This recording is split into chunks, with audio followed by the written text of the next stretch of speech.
Sa buhay, hindi palaging swerte. May mga araw talaga na lubog tayo, may mga araw din na hirap tayo, pero laging tandaan na hindi tayo palagi dyan sa kalagayan na yan. May mga araw din na makakaahon din tayo dahil lahat naman ng bagay, planado. May plano yan.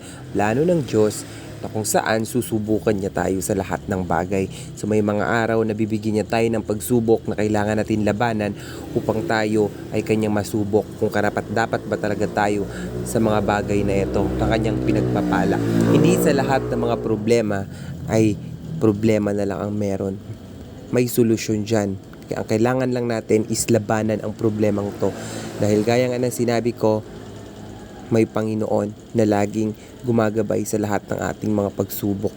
Kaya kapatid, manalig ka dahil malay natin, ikaw na naman ang paboran balang araw. Kaya wag mo kalimutan mag-comment dyan sa comment section. Maraming salamat sa iyo. Bye!